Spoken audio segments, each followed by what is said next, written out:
fois encore, et cela devient maintenant habituel pour nous, c'est avec une grande joie que je vous retrouve sur YouTube pour pouvoir partager avec vous la parole de notre Seigneur. J'aimerais pendant quelques moments m'entretenir avec vous ce soir sur ce qui nous est dit et ce que Jésus nous enseigne. C'est dans l'évangile de Jean, au chapitre 10 et au 9e verset, où Jésus dit « Je suis la porte, si quelqu'un entre par moi, il sera sauvé ». J'aimerais qu'ensemble, nous puissions voir comment prendre la bonne porte. Vous savez, lorsque vous avez besoin d'effectuer des démarches administratives, eh bien, moi, je vous conseille de frapper à la bonne porte parce que sinon, vous risquez de tourner en rond. Parce que déjà, lorsque vous vous adressez au bon service, c'est pas toujours évident d'atteindre les personnes ou d'obtenir ce que l'on attend. Donc, surtout, ne vous trompez pas de porte. Cela me fait souvenir d'une petite péripétie qui m'est arrivée il y a de nombreuses années. Alors que j'étais de passage et que je devais changer de train, c'était à la gare Saint-Lazare à Paris, je devais changer de train pour prendre un TGV et j'avais 3 heures d'attente. Alors comme j'avais 3 heures d'attente, j'ai mis mon bagage à la consigne et puis eh bien je suis sorti par une porte de cette gare Saint-Lazare. Il me semblait que j'avais bien repéré les lieux et puis j'ai été me promener un peu dans Paris. J'ai passé peut-être 2 heures et quart à me promener dans Paris et puis je suis revenu à cette gare Saint-Lazare convaincu que je prenais la même porte que celle que j'avais prise pour sortir. Malheureusement, je me suis trompé de porte. Il n'y a rien plus qu'une porte qu'une autre qui se ressemble. Et cette porte ressemblait vraiment à celle que j'avais prise pour sortir, donc je suis rentré. Et là, impossible de retrouver la consigne. Et puis, vous savez, quand vous êtes dans une gare, en général, ce sont des gens qui voyagent. Donc, ce ne sont pas des gens du coin et toutes les personnes à qui je m'adressais, personne ne savait où se trouvait la consigne. Enfin, j'ai trouvé un agent de la SNCF qui m'a indiqué cette consigne, donc je me suis précipité, le temps pressé, mon train allait partir, j'ai enfin retrouvé mes bagages et voici que j'arrive sur le quai et là, sous le nez, le TGV partait. Ah, quel sentiment terrible! Alors que j'avais 3 heures devant moi, parce que je m'étais trompé de porte, je manquais ma correspondance. Et je pense que souvent, nous loupons bien des choses parce que nous ne passons pas par la bonne porte. Jésus dit, je suis la porte. Si quelqu'un entre par moi, il sera sauvé. Et j'aimerais m'adresser à chacun ce soir en vous disant, êtes-vous passé par la bonne porte? La Bible nous donne plusieurs exemples de personnes qui se sont trompées de porte et à cause de leur erreur, ils sont partis dans la mauvaise direction. La première personne, c'est dans le livre des rois. Le 2e chapitre du livre des rois, je vous invite, nous n'allons pas faire la lecture, cela serait trop long, mais je vous invite à lire le chapitre 5 de ce 2e livre des rois. Et vous découvrirez là l'histoire d'un homme qui s'appelle Naaman. Cet homme était général en chef de l'armée syrienne, mais voici que cet homme, eh bien, avait fait des actes héroïques pour son pays. C'est vrai que le peuple hébreu ne le voyait pas comme un héros, mais son peuple connaissait ce général en chef. Il était revenu remportant de belles victoires contre le peuple hébreu et ayant remporté de grandes victoires, eh bien, il va revenir avec des esclaves. Et là, parmi tous ces esclaves, il y avait une petite fille qui était au service de son épouse. Et voici que cet homme, vous verrez dans le texte biblique, il nous est dit que cet homme sera atteint de la lèpre. Et voyez-vous, même si cet homme était grand, fort, redoutable, même si c'était un leader dans l'armée syrienne, général en chef, eh bien la maladie ne l'a pas épargné. La lèpre atteint le corps de cet homme. Et là, il y avait une petite fille. Je pense qu'il n'y a qu'un enfant qui peut avoir un tel courage, une telle audace de la foi pour oser affronter ce général qui avait fait d'elle son esclave. Et cette petite fille va dire, oh, si mon Seigneur était auprès du prophète qui est dans mon pays, il le guérirait sûrement de sa lèpre. Et voici que ce général syrien atteint de cette lèpre, eh bien, va aller trouver le roi d'Israël. Et il va s'adresser à ce roi, et ce roi va avoir peur. Il venait déjà essuyer une défaite contre ce général en chef qui avait anéanti l'armée d'Israël, et le roi d'Israël était dans le tourment, et lorsque cet homme va venir lui parler de guérison, alors il va déchirer ses vêtements. Et il va dire, mais suis-je Dieu pour faire vivre ou pour faire mourir? Il ne comprend pas ce qui lui arrive. Mais ce général en chef s'était trompé de porte. Il n'avait pas frappé à la bonne porte. Parce que ce n'était pas au roi d'Israël qu'il devait s'adresser. Cette petite fille lui avait parlé de l'homme de Dieu. Elle lui avait parlé de ce prophète, le prophète Élisée. Et peut-être que cet homme avait mal écouté ce que la fillette lui avait dit. Ou alors peut-être que son raisonnement orgueilleux de chef militaire lui avait fait dire, moi je vais pas aller voir un prophète du pays d'Israël, je vais aller voir le roi. Mon rang est au-dessus de cet homme. Et souvent les hommes aiment bien paraître, ils aiment bien les titres.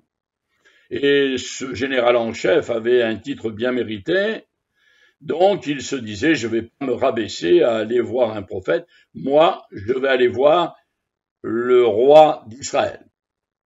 Seulement ce n'était pas le roi d'Israël qui avait la solution, c'était l'homme de Dieu, celui qui a la solution à chacun de nos problèmes, celui qui veut nous amener la bénédiction de Dieu. Celui qui veut nous ouvrir son ciel de gloire, c'est celui qui nous dit « Je suis la porte ». Jésus dit « Je suis la porte ». Si quelqu'un entre par moi, il sera sauvé. Oh, je vous en conjure, ne vous trompez pas de porte. Mais adressez-vous à ce Seigneur qui, lui, a la solution à chacun de vos problèmes, à chacun de vos maux. Lorsque ça fait plusieurs années que nous marchons avec le Seigneur et que nous lisons la Bible, nous avons bien souvent l'impression de connaître les choses.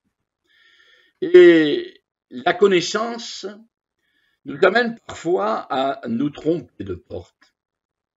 Notre orgueil envahit notre cœur et nous pensons savoir alors que nous ne savons pas forcément exactement ce que nous devrions savoir.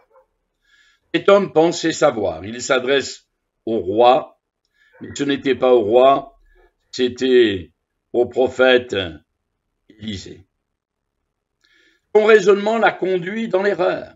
Arrêtons de raisonner, mais écoutons la parole de Dieu et laissons la parole de notre Seigneur toucher notre cœur et nous permettre ainsi d'expérimenter sa grâce et sa bénédiction, je vous en conjure. Dans le nom de Jésus, écoutez ce Jésus vous dire « Je suis la porte ». Laissez le Seigneur vous conduire, diriger votre vie et vous permettre ainsi d'accéder à la bénédiction de Dieu. Parce que quand vous lisez le chapitre 5 du 2e livre des Rois, vous vous apercevez d'une chose, c'est que l'orgueil de cet homme va même l'amener à désobéir à ce que le prophète Élisée va lui dire. Lorsqu'il va lui dire « Va, plonge-toi dans le Jourdain et ta chair redeviendra saine », cet homme va se mettre en colère. Il va dire « Le papa, l'Albana, c'est-à-dire les fleuves de mon pays, ne valent-ils pas autant que ce fleuve, cette eau boueuse du Jourdain? Eh oui, il allait faillir, heureusement que ses serviteurs vont lui dire, mais s'il t'avait demandé quelque chose de difficile, ne l'aurais-tu pas fait? Il est bon d'écouter la parole de Dieu et de laisser cette parole se manifester dans notre vie. La deuxième chose que j'aimerais dire, c'est au commencement de la venue de Jésus dans notre monde. Alors que Jésus naît dans des conditions assez difficiles, ce Jésus qui plus tard pourra dire « Je suis la porte, si quelqu'un entre par moi, il sera sauvé », voici qu'il nous est dit que des mages vont venir à Jérusalem pour pouvoir voir l'enfant Jésus. Seulement là aussi, ils se trompent de lieu. Lisez dans l'évangile de Matthieu les 12 premiers versets du chapitre 2. Vous verrez là la naissance de Jésus et vous verrez comment ces mages se trompent. Pourtant, ils auraient pu se laisser conduire par l'étoile. Il les amenait à Bethléem. Les prophètes, ils les connaissaient. Ils avaient lu l'Ancien Testament, ils avaient lu les prophéties annonçant la venue de Jésus. Et les prophéties parlaient pourtant de Bethléem et non de Jérusalem. Vous voyez comme souvent on se trompe de porte lorsqu'on néglige de se laisser conduire par Dieu. Je reviens à ma petite histoire de tout à l'heure à la gare Saint-Lazare. Si je m'étais adressé de suite à un agent SNCF, il m'aurait sans doute indiqué le bon chemin pour retrouver la consigne et je n'aurais pas perdu de temps et ainsi loupé mon train. Souvent, nous préférons aller au plus court. On s'adresse à des personnes qui ne vont pas forcément nous diriger dans la bonne direction. Nous sommes dans un monde, d'une part, extrêmement irreligieux, n'ayant aucune crainte et ne croyons pas dans la réalité de Dieu, et puis d'autre part, nous sommes dans un monde avec des extrémistes religieux qui sont toujours prêts à nous conduire et à nous amener dans toutes sortes de portes, nous éloignant ainsi de la porte véritable. Je suis la porte, dit Jésus, si quelqu'un entre par moi, il sera sauvé. Je ne vous amène pas vers une porte religieuse ou une nouvelle religion, mais je vous invite à entrer par cette porte, qui est Jésus. Nous voyons que ces mages n'ont pas suivi l'étoile. Ils ne se sont pas laissés conduire. Est-ce que nous sommes prêts à accepter de nous laisser conduire par la parole de Dieu, par l'enseignement de la Bible? Arrêtons de nous laisser conduire par des rites, par des traditions religieuses, avec toutes sortes de principes qui n'ont rien à voir avec la foi dans la parole du Seigneur et l'enseignement de Jésus qui dit « Je suis la porte ». Arrêtons de prendre ces chemins et ces portes détournées qui ne nous amènent que dans des impasses et ne nous permettent pas d'être en communion avec Dieu. C'est au chapitre 2 de l'évangile de Jean que l'on va assister au premier miracle de Jésus. Il y a là des noces, il nous est dit qu'il y a des noces dans la ville de Cana, et Jésus se trouve invité à ces noces.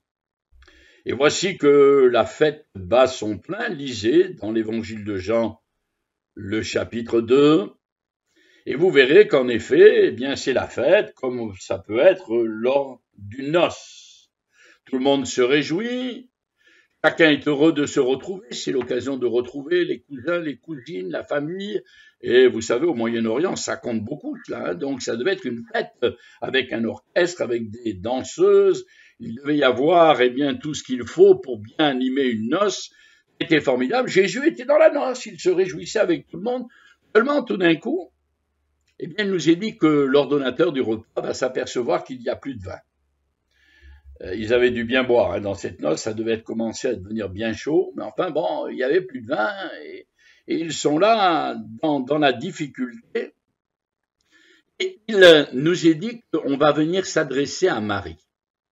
Et oui, Jésus dit, je suis la porte, si quelqu'un entre par moi, il sera sauvé. Est-ce que Marie va prendre un pouvoir qui ne lui est pas donné? Marie est une femme extraordinaire. La Bible dit que c'était une femme pieuse, une femme qui craignait Dieu, et la parole de Dieu nous dit que Dieu va la choisir pour s'incarner dans son corps.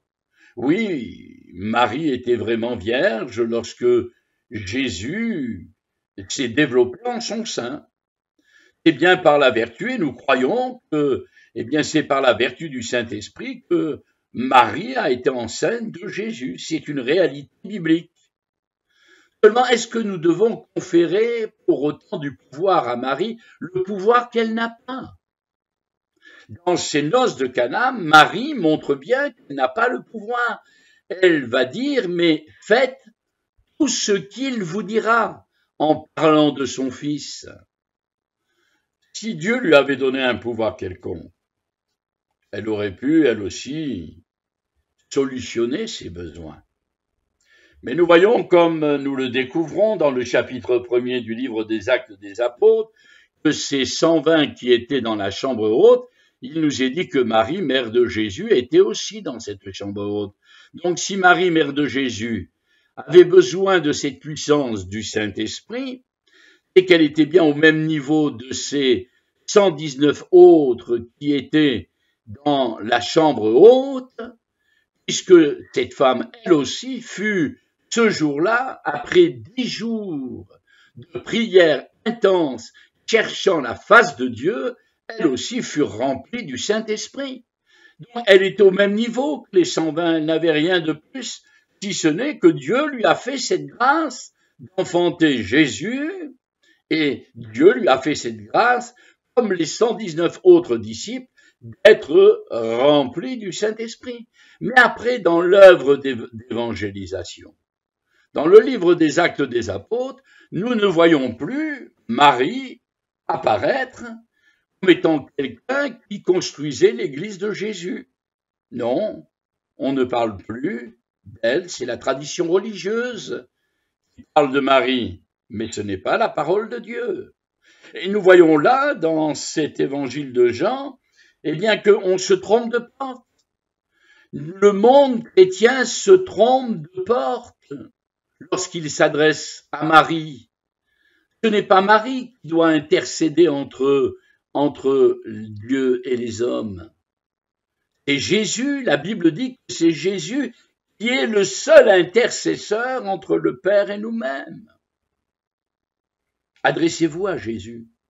Jésus qui dit « Je suis la porte, si quelqu'un entre par moi, il sera sauvé ». Et là, ce sera extraordinaire, parce que nous voyons que Marie reconnaît l'autorité, le pouvoir de son Fils, et lorsque on va s'adresser à Jésus, alors à ce moment-là, l'eau sera transformée en vin. Oui, cette eau qui n'a pas de saveur sera transformée dans un vin succulent, avec une robe, avec un tanin qui réjouira le cœur des invités de la noce de Cana. Dieu veut donner du tanin, il veut donner de l'arôme à ta vie, il veut donner du goût à ton existence, alors que ta vie est peut-être insipide, peut-être que ta vie est comme l'eau, et cette eau ne peut suffire pour réjouir ton cœur. Laisse le Seigneur transformer ton cœur comme Jésus a transformé l'eau en vin. Laisse ce Seigneur qui dit « Je suis la porte. Si quelqu'un entre par moi, il sera sauvé. Jésus est le seul sauveur. Il est celui qui veut sauver, pardonner ton âme. Et tu as besoin de laisser Dieu mettre de la saveur dans ton existence pour que ta vie devienne succulente et réjouisse le cœur des autres. Quand je continue vers ces personnes qui se sont trompées de porte, eh bien, je vois des hommes être déçus parce qu'ils ne s'étaient pas forcément adressés à la bonne porte.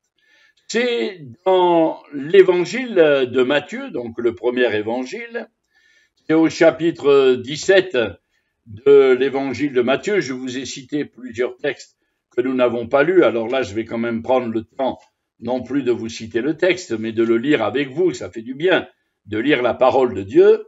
Il nous est dit ceci: lorsqu'ils furent arrivés près de la foule, un homme vint se jeter à genoux devant Jésus et dit: Seigneur, aie pitié de mon fils qui est lunatique et qui souffre cruellement. Il tombe souvent dans le feu et souvent dans l'eau. Je l'ai amené à tes disciples, ils n'ont pas pu le guérir. Race incrédule et perverse, répondit Jésus, jusqu'à quand serai-je avec vous? Jusqu'à quand vous supporterai-je? Amenez-le-moi ici. Nous voyons dans la parole de Dieu ce père être tellement déçu. C'est terrible d'avoir un enfant démoniaque. C'est terrible d'avoir un enfant qui fait des crises que l'on ne peut gérer. Aujourd'hui, on dirait qu'il est atteint peut-être d'une maladie mentale. Peut-être que on dirait c'est un domaine de la santé mentale. Oui, peut-être. Mais néanmoins, la parole de Dieu nous dit que cet homme, eh bien, ses dérèglements mentaux étaient dus aux démons. Et nous voyons ce père être tellement déçu. Et oui, il ne s'était pas adressé à la bonne porte. Il avait pris une porte dérobée, les disciples. Vous savez, souvent les gens ont besoin de se confier. Ils ont besoin de parler à des hommes. Est-ce que vous croyez que la confession à un homme est suffisante? Un homme qui est peut-être encore plus pécheur que vous et qui a fait peut-être pire que vous allez aller lui confesser vos péchés et vous pensez que, en récitant quelques prières qu'il vous indiquera, cela serait suffisant pour que votre péché soit pardonné? Mais non, ne vous trompez pas de porte. Jésus dit: je suis la porte, et si quelqu'un entre par moi, il sera sauvé. Et dans ce verset 18 du chapitre 17 de l'évangile de Matthieu, eh bien, il nous est dit: Jésus parla sévèrement au démon qui sortit de lui, et l'enfant fut guéri à l'heure même. Le verset 18 me montre la puissance de Dieu. Les disciples avaient été incapables, et Jésus d'ailleurs va se mettre en colère, parce que cet homme au verset 16 dit: je les ai amenés à tes disciples, ils n'ont pu le guérir. Et au verset 17, Jésus s'en prend à ses disciples, qui pensent avoir tout pouvoir et qui pensent, eh bien, avoir trouvé la solution. Jésus leur dit: race incrédule et perverse, jusqu'à quand serai-je avec vous? Ne nous trompons pas de porte. Les disciples, Jésus les qualifie de race incrédule et perverse. Quel jugement! Ne laissons pas le Seigneur nous accuser, nous disciples de Jésus. Ne prenons pas les pouvoirs qui ne nous appartiennent pas, nous ne sommes pas, nous, la porte. Ce n'est pas l'Église de Jésus qui est la porte, c'est Jésus la porte. Je suis la porte. si quelqu'un entre par moi, il sera sauvé. Cet homme, eh bien, va voir l'incapacité des disciples, mais il verra la puissance de Dieu. Et puis aussi, dans l'évangile de Luc, lorsque Jésus va ressusciter, au chapitre 24 et au verset 5, il nous est dit « Pourquoi cherchez-vous parmi les morts celui qui est vivant ?» Là aussi, ces femmes sont remplies d'amour pour le Seigneur. Elles sont venues pour embaumer le corps de Jésus. Elles aussi, elles avaient entendu parler de la résurrection de Jésus, mais c'était tellement impensable. Ils avaient vu le corps de Jésus meurtri.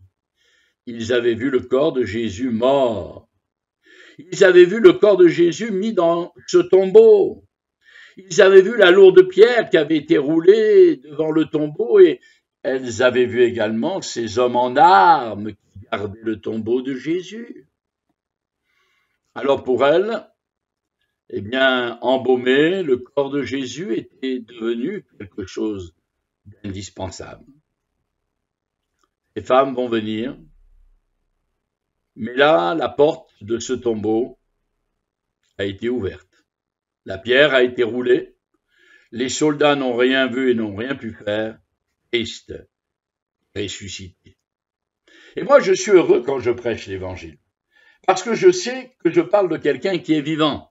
Je ne parle pas d'une tradition, je ne parle pas d'une philosophie qui permettrait, avec un travail sur soi-même, de trouver la paix intérieure. Vous savez, tous ces gens nombriliques qui aiment essayer de trouver par toutes sortes de zénitudes la paix intérieure et qui sont là en méditation, cherchant. Non, moi je prêche un Christ qui est vivant, le Christ ressuscité, le Dieu vivant et vrai, celui qui est capable de transformer la mort et de mettre dans la mort la vie. Christ est vivant, la mort n'a pas pu avoir d'effet sur lui. Quand Jésus dit « Je suis la porte, si quelqu'un entre par moi, il sera sauvé ». Ça fait plusieurs fois que je vous dis ce verset. Vous vous rappelez où c'est? Alors je vous le redis ici dans l'évangile de Jean, au chapitre 10 et au verset 9. « Je suis la porte, si quelqu'un entre par moi, il sera sauvé. Christ est ressuscité. Ne cherchez pas parmi les morts celui qui est vivant. Christ vivant. Il est la seule porte. » Et pour terminer, je ne lirai pas le texte pour pas prendre plus de temps. C'est au chapitre 8, du verset 26 jusqu'au verset 39, il nous est parlé de l'histoire de ce ministre éthiopien. Lui aussi, il a fait un peu comme les mages qui, au lieu d'aller à Bethléem, ont été à Jérusalem. Ce ministre éthiopien, certainement, était en recherche spirituelle. Et ce ministre de la reine de Candace en Éthiopie, ministre surintendant de tous les biens de cette reine, était parti à Jérusalem, ville religieuse, certainement pour faire un pèlerinage. Et je vois bien tous ces lieux de pèlerinage où l'on essaye de trouver quelques sources d'inspiration et de bénédiction. Mais vous savez, vous vous trompez de porte. Et cet homme se trompe de porte. C'est seulement sur le chemin désert qu'il va trouver la vérité. Rappelez-vous de ce texte et relisez ce livre des Actes et ce chapitre 8, et vous verrez que Dieu va envoyer Philippe sur ce chemin désert. Il va dire à cet homme, est-ce que tu comprends ce que tu lis? Et là, Philippe va lui annoncer le message de l'Évangile. Cet homme s'était trompé de porte. Il pensait que c'était le lieu religieux, la ville religieuse, qui pourrait lui apporter la solution.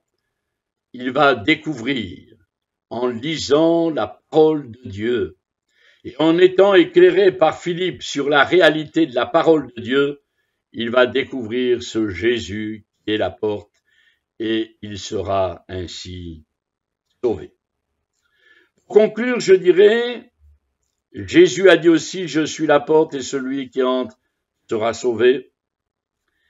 Et parce qu'il a dit cela, parce que Jésus a dit aussi bien d'autres paroles, mais il m'a donné surtout le chemin, ce chemin véritable.